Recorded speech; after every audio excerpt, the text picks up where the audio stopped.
Ever wondered if someone is actively ignoring your message on WhatsApp? Let's jump right into how you can check if someone is online on WhatsApp. First, open the WhatsApp application on your phone.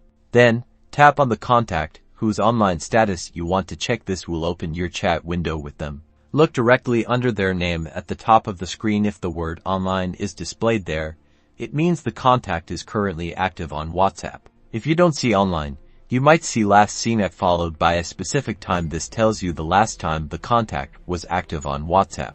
If you don't see online or last seen, it could mean the contact has disabled the last seen feature in their privacy settings. To check your own settings, tap the three dots in the top right corner and select Settings. Next, tap on Account, then select Privacy. Here, you can see and adjust your own last seen and online settings. Understand that if you choose to hide your last seen and online status, you also won't be able to see others' last seen information unless you choose Everyone under Who Can See My Last Seen.